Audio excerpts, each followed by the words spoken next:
Merhabalar, hoş geldiniz arkadaşlar. Bu videoda yine böyle çok tatlı, özgün, tasarım bir kazak modeli getirdim. Şöyle göstereyim. Yapılışı oldukça kolay. Bu kazağı ben geçen kış sonuna doğru başlamıştım. Sonra havalar ısınmaya başlayınca parçaları örmüştüm. Geri kalan işlemlerini kışa yaparım diye kaldırmıştım. O yüzden örerken detaylı videosunu çekemedim ama bütün sayılarını tamamıyla ölçülerini vesairesini hazırladım. Şablon çıkardım. Oradan yardımcı olabilir örmek isteyenlere diye düşünüyorum. Evet, bazen işte paylaştığımda sayılarını verir misiniz diye soruluyor. En azından o sorulara yanıt vermiş olacağım. Hani hiç örgü bilmeyenler ya da yeni başlayanlar için çok uygun olmayabilir video ama hani sayılara bakarak öğren arkadaşlar için faydalı olur diye tahmin ediyorum. Evet. Bu kazak 38-40 beden arkadaşlar. Yaklaşık böyle 5 yumak kadar gitti. 100 gramlık 5 yumak. Şu krem rengi kısımda dahil olmak üzere. Evet, bu şekilde yakası da şöyle çok tatlı bir yaka modeli yaptım. Evet. Şimdi yapılışına geçelim. Evet arkadaşlar, önce malzemeleri tanıtayım. Kullandığım iplik şöyle bir ip. Maalesef markasını hatırlayamıyorum. Ama orta kalınlıkta bir ip. Bakın şöyle. Hani Alize Cotton Gold olabilir. O ayarda olabilir. Nako Pırlanta ayarında olabilir. Ama herhalde kar topuydu yanlış hatırlamıyorsam. Evet. Kullandığım şiş de şöyle 4 numara, yani 4 milimetre şiş kullandım. Şişin öbür tarafında şöyle bir örgüm var. Çok tatlı bir bebek hırkası örüyorum, rengarenk. Onu da bir sonraki videoda görebilirsiniz. Evet, şimdi şemasını göstereceğim. Şöyle arkadaşlar. İlk önce ön ve arkadan başlayalım. Şöyle bakın. Lastiği dümdüz ördükten sonra lastiğimiz bir ters bir düz. Ama siz iki ters iki düz de yapabilirsiniz. Tamamen sizin tercihinize kalmış. Lastiği ördükten sonra bedene geçerken hiçbir arttırma yapmıyorum. Dümdüz örüyorum. Hiç arttırma yok. Evet. Bu şekilde. Şimdi sayıları vereyim. Şöyle yakınlaştırayım arkadaşlar.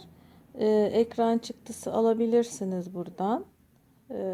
Şöyle tutuyorum. Evet.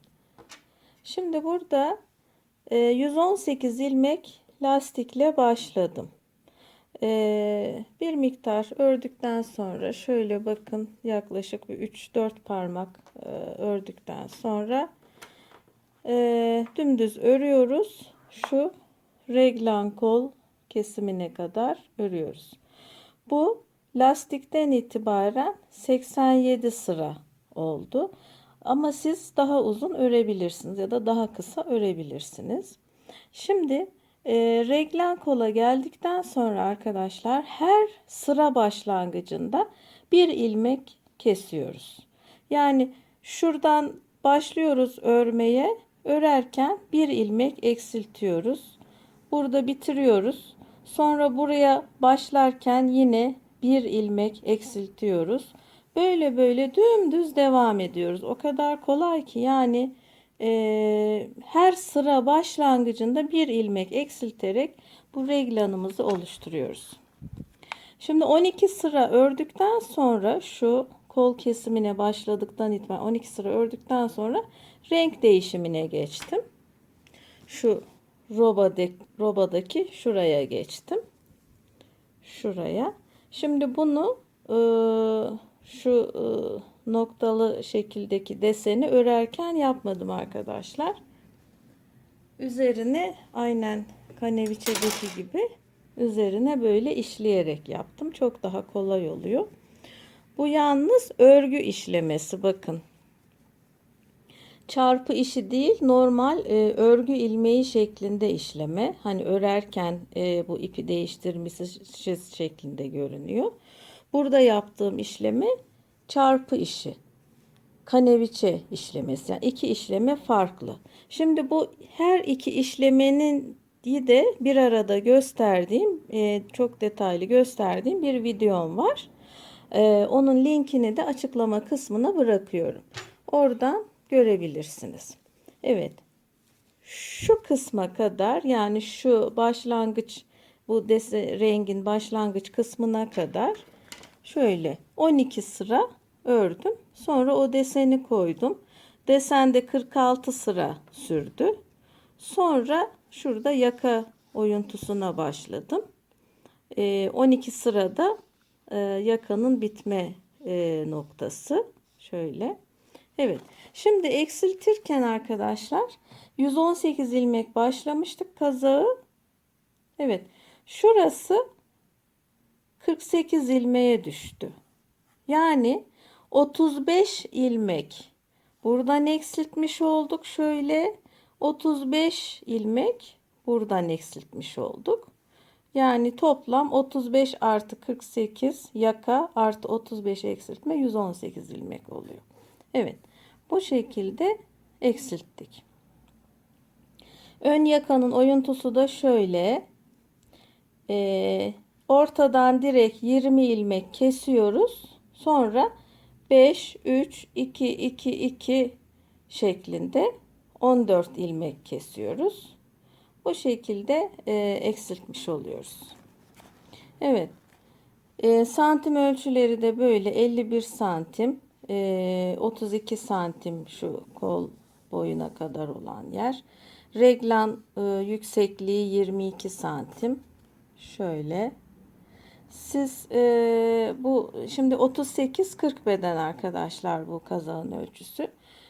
Büyütmek isterseniz eğer, yani 36 beden de giyebilir bunu. Büyütmek isterseniz başlangıç ilmeğini diyelim 125 ilmek olarak başlayın. Hani bedeninize göre evdeki bir kazak ya da hırkanızı ölçerek bunu tespit edebilirsiniz. Şuradan yani artırımları gene aynı şekilde eksiltmeleri pardon, aynı şekilde yapacaksınız. Her sıra başlangıcında bir şeklinde devam edeceksiniz ve sonuçta gene bu 48 ilmek yaka açıklığına ulaşacaksınız. Buradaki tek fark şu olacak. Sadece eksiltme sırası uzunluğu değişecek. Yani şu reglan kolun şu genişliği artmış olacak. Ya da dilerseniz şöyle de yapabilirsiniz. Şu genişlik artmasın diyorsanız direkt buradan reglana başlamadan önce bir 4-5 ilmek direkt kesersiniz. Ondan sonra reglanda bir eksiltmeye geçebilirsiniz. O da olabilir. Evet. Ön ve arkanın tek farkı sadece yaka oyuntusunda arkadaşlar. Bedende hiçbir fark yok. Evet. Şimdi evet, arka yakanın oyuntusunu göstereyim. Şöyle.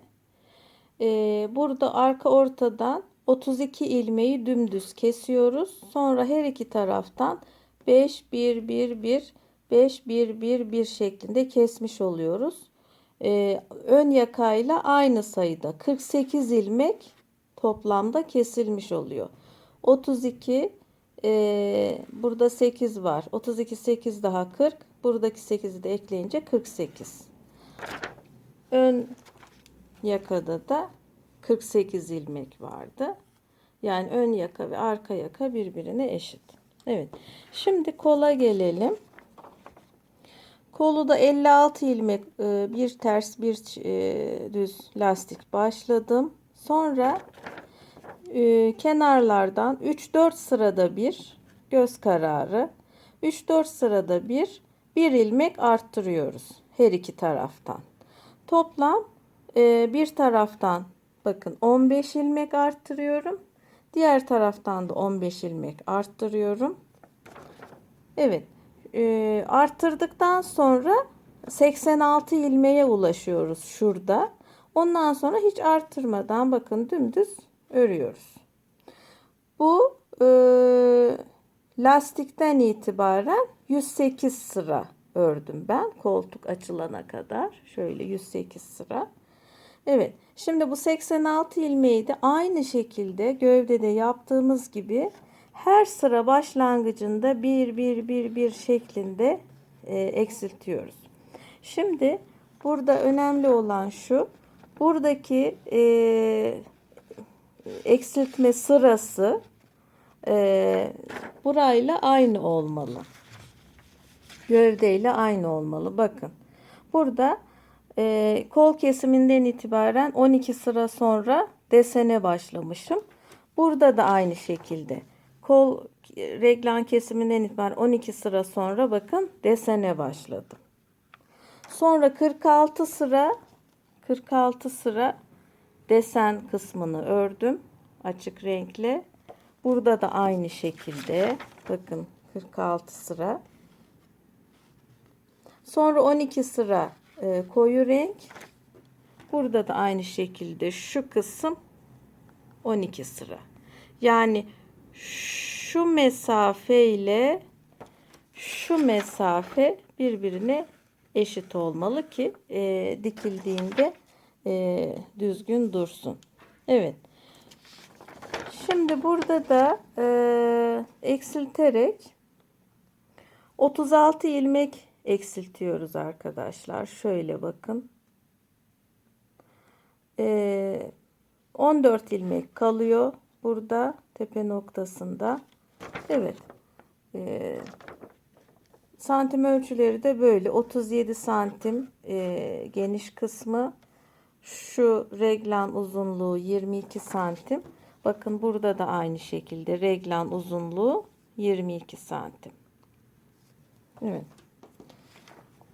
Kol uzunluğu lastikten itibaren 37 santim. Tabi siz istediğiniz uzunlukta yapabilirsiniz. Evdeki bir hırkanıza ya da kazağınıza ölçerek. Evet.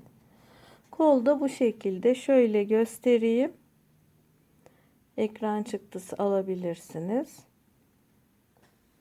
Evet. Arka yaka oyuntusu detayı burada. Evet.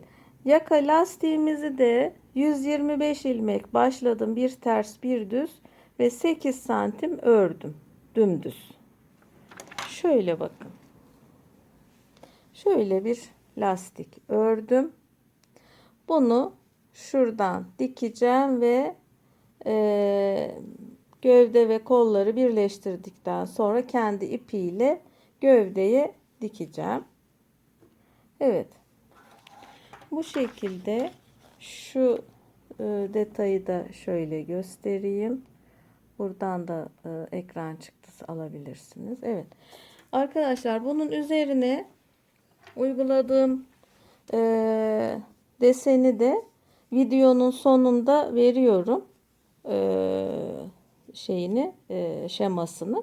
Ama siz hani istediğiniz bir şey kullanabilirsiniz desen.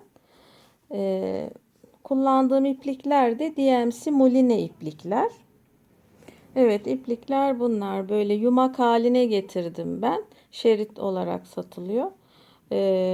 Bu şekilde DMC'nin Moline iplikleri. Yani nakış iplikleri. Hem Brezilya nakışı işliyoruz bunlarla, hem etamin işliyoruz. Yani başka tür bir iplikle işlemeyin. Normal örgü yünleriyle güzel olmaz çünkü. Bu iplikleri kullandım. Evet. Bu şekilde şimdi parçaları dikerek birleştireceğim. Ondan sonra tamamlanmış olacak. Evet arkadaşlar, gövdeyi ve kolları diktim. Bu şekilde. Evet. Şöyle. Şurası reglan kolun tepe kısmı. Şöyle. Evet. Şimdi geniş bir yaka gibi duruyor. Fakat şu lastiği diktiğimizde o toplayacak. Lastiği de arkadan diktim. Şöyle. Evet. Şimdi lastiği yakaya dikmeden önce uç kısmına ayrı bir işlem uygulayacağım. Şimdi onu göstereyim. Evet, şimdi başlayalım.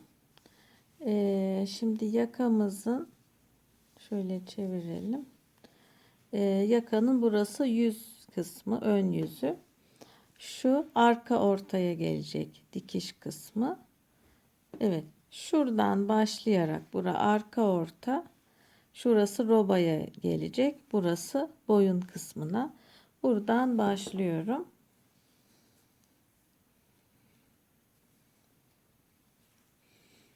Evet. Şimdi bu lastiği dediğim gibi bir ters bir düz ördüm. Şurası düz kısım, şurası ters, bura düz, bura ters, böyle gidiyor. Şimdi sadece şu düz yüzlerinden, yani şuradan, şuradan, şuradan ilmek alarak yapacağız işlemimizi. Şöyle başlayalım. Evet.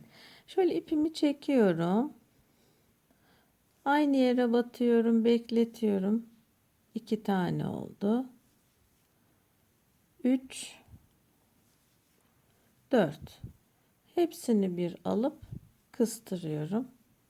Sonra diğer şuna geçiyorum.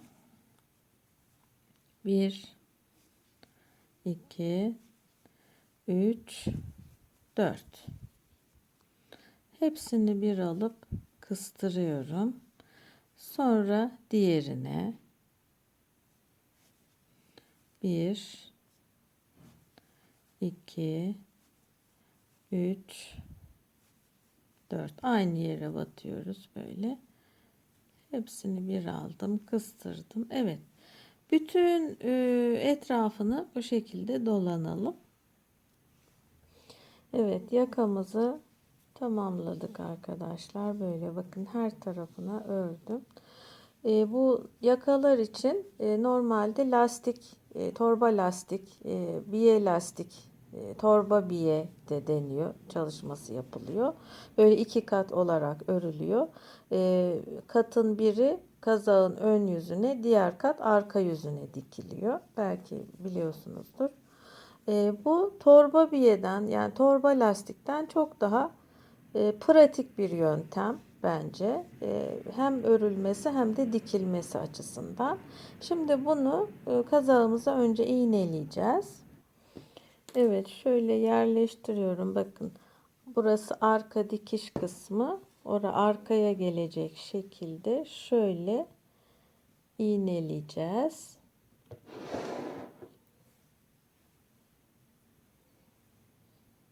Şöyle direkt ön yüzünden şu şekilde tutarak dikeceğiz. Şu örnek modeli kapatmadan yakanın son sırasına iğneliyorum. Evet, böyle her tarafını iğneleyelim. Evet, her tarafını iğneledim. Bakın şöyle, arka kısımda aynı şekilde. Evet, şimdi dikmeye başlayacağız. Evet, yaka, yani bu tığ işi kısım kazağın üstüne gelecek şekilde şöyle koyuyorum. Bakın, şöyle yerleştiriyorum. Şuradan ilmek alarak dikiyoruz. Şunu çıkarayım. Evet. Şöyle bakın, şu parça yakanın şöyle üstüne gelecek. Evet. Şöyle bir buradan bir buradan alıyorum.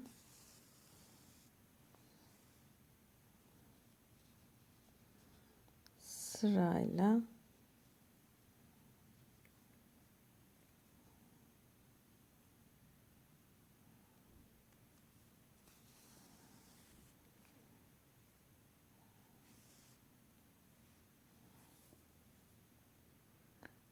şöyle bakın, ince ince dikiyoruz. Elimizi sıkmadan kasmasın diye.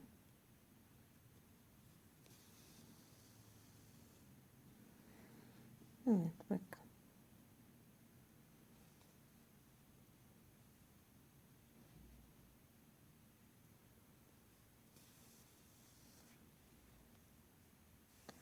Evet.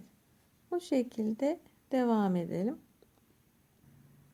Evet arkadaşlar, bakın yakayı diktim. Yakamız da tamamlandı.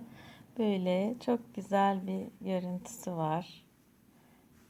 Böyle şöyle göstereyim. Arka kısmı da böyle. Evet, çok değişik, sıra dışı ve çok hoş bir görüntüsü oluyor yakanın. Böyle hani kolye takmış gibi, çok tatlı. Evet. Kazağımız tamamlandı arkadaşlar. Umarım faydalı bir video olmuştur. Diğer projelerimde görüşmek üzere. Şimdilik hoşça kalın.